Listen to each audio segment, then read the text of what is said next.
Hola, exploradores del cosmos. ¿Alguna vez han mirado las estrellas y se han preguntado qué secretos guardan? Hoy vamos a viajar en el tiempo, a una época donde mirar al cielo podía ser el acto más revolucionario y peligroso de todos. Hablaremos de un hombre que se atrevió a desafiar milenios de creencias con una sola herramienta, su telescopio. Nos adentramos en la fascinante vida de Galileo Galilei. Galileo nació en Pisa, Italia, en 1564. Su padre, un músico famoso, quería que su hijo estudiara medicina para asegurar un futuro próspero. Y el joven Galileo, obediente, se matriculó en la Universidad de Pisa.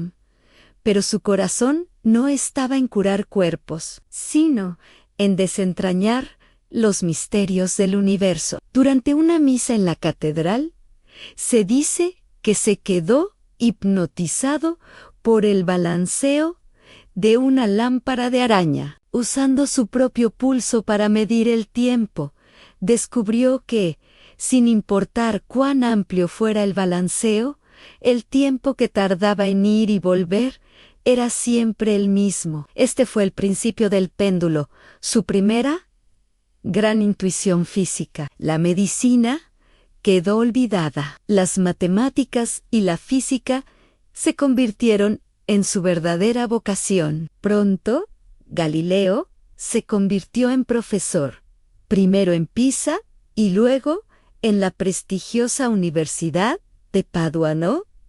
Era un maestro brillante y poco convencional. En lugar de solo repetir las antiguas enseñanzas de Aristóteles, como hacían todos, Galileo creía en algo radical, en la experimentación.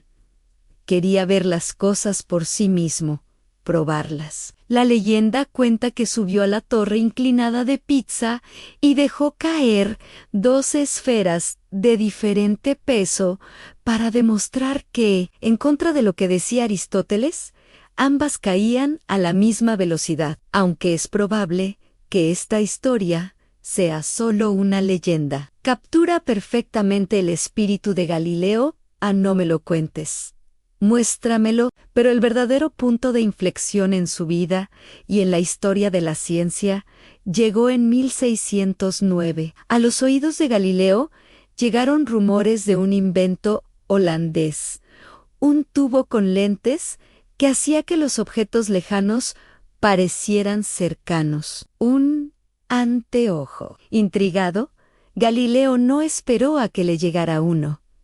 Basándose en la descripción, construyó su propio telescopio y luego lo mejoró. Mientras los primeros telescopios apenas aumentaban la visión unas 3 veces, el de Galileo llegó a aumentarla unas 30 veces.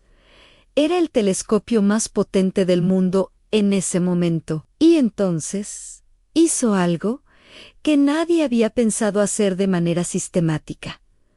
Apuntó su telescopio al cielo nocturno. Lo que vio lo cambió todo. La luna, que se creía una esfera perfecta y lisa, resultó estar llena de cráteres, valles y montañas, muy parecida a la Tierra. Descubrió que la Vía Láctea no era una mancha nebulosa, sino que estaba compuesta por incontables estrellas individuales, demasiado lejanas para ser vistas a simple vista. Pero el descubrimiento más impactante lo hizo al observar Júpiter. Noche tras noche, notó 4 pequeños puntos de luz que parecían girar alrededor del planeta gigante.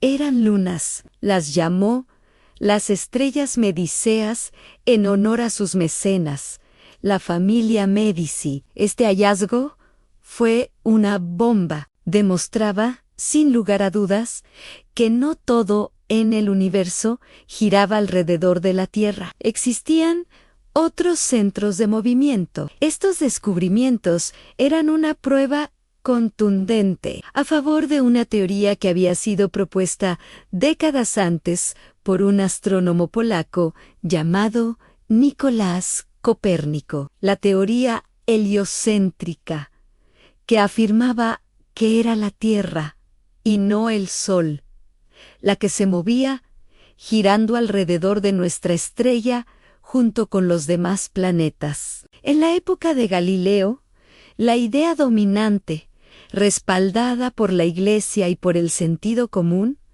era el modelo geocéntrico de Ptolomeo, que colocaba a una Tierra inmóvil en el centro de todo. La idea de una Tierra en movimiento era vista como absurda y herética. Galileo publicó sus hallazgos en un libro revolucionario llamado El Mensajero Sideral. Se convirtió en una celebridad en toda Europa. Pero su fama también atrajo la atención de sus enemigos y, lo que es más peligroso, de la Inquisición. La Iglesia Católica consideraba la teoría de Copérnico una contradicción directa de las Sagradas Escrituras. En 1616, la Inquisición declaró formalmente que la idea de que la Tierra se movía era una herejía. A Galileo se le ordenó, en privado, que abandonara y no defendiera más esta teoría. Por un tiempo, Galileo guardó silencio, pero la verdad ardía dentro de él. Unos años después, un amigo suyo, el cardenal Maffeo Barberini, fue elegido papa, tomando el nombre de Urbano VIII. Galileo pensó que este sería un momento más favorable para discutir sus ideas. Con el aparente permiso del Papa escribió su obra Magnam Diálogo sobre los dos máximos sistemas del mundo. El libro era una conversación imaginaria entre tres personajes en uno, que defendía el sistema de Copérnico, otro que defendía el de Ptolomeo, y un tercero neutral. Aunque Galileo afirmaba ser imparcial, era obvio que el defensor de Copérnico era el más inteligente, mientras que el defensor del geocentrismo, llamado Simplicio,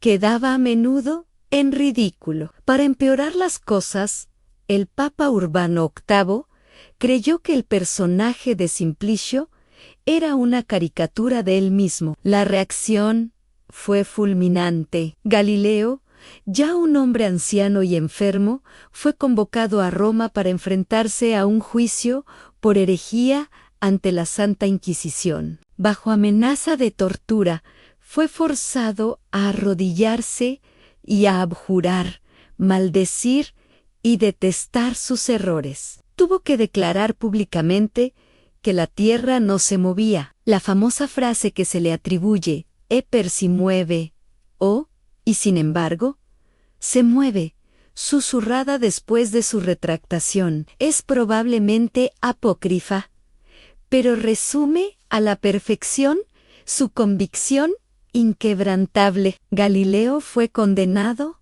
a arresto domiciliario por el resto de su vida. Pasó sus últimos años confinado en su villa cerca de Florencia, vigilado por guardias de la Inquisición. Perdió la vista, una trágica ironía para el hombre que había abierto los ojos del mundo a un nuevo universo. Pero ni siquiera la ceguera y el encarcelamiento pudieron detener su mente inquisitiva. Durante este tiempo, escribió su último gran libro, Discursos y demostraciones matemáticas en torno a dos nuevas ciencias, que sentó las bases de la física moderna y el estudio de la resistencia de los materiales. Murió en 1642, el mismo año en que nació otro gigante de la ciencia, Isaac Newton. La historia de Galileo es una historia de valentía, de curiosidad y de la lucha por la verdad frente a la autoridad. No fue solo un astrónomo, fue uno de los padres del método científico. Nos enseñó que no debemos aceptar las ideas solo porque sean antiguas o estén respaldadas por la autoridad. Debemos observar, experimentar y seguir la evidencia a donde quiera que nos lleve. Tuvieron que pasar más de 350 años para que en 1992 la Iglesia Católica finalmente admitiera que se había equivocado y rehabilitara oficialmente la figura de Galileo. Hoy, cuando usamos un GPS que depende de satélites que orbitan la Tierra, o cuando vemos las increíbles imágenes de galaxias lejanas enviadas por telescopios espaciales, estamos parados sobre los hombros de este gigante italiano. Galileo nos recordó que el universo es un libro escrito en el lenguaje de las matemáticas, y que para leerlo solo necesitamos el coraje de mirar. Espero que hayan disfrutado de este viaje a través de la vida de un verdadero revolucionario. Si les ha gustado, no olviden darle a me gusta, compartirlo y suscribirse para más historias fascinantes del mundo de la ciencia. Gracias por acompañarme y, como siempre, sigan siendo curiosos. Hasta la próxima.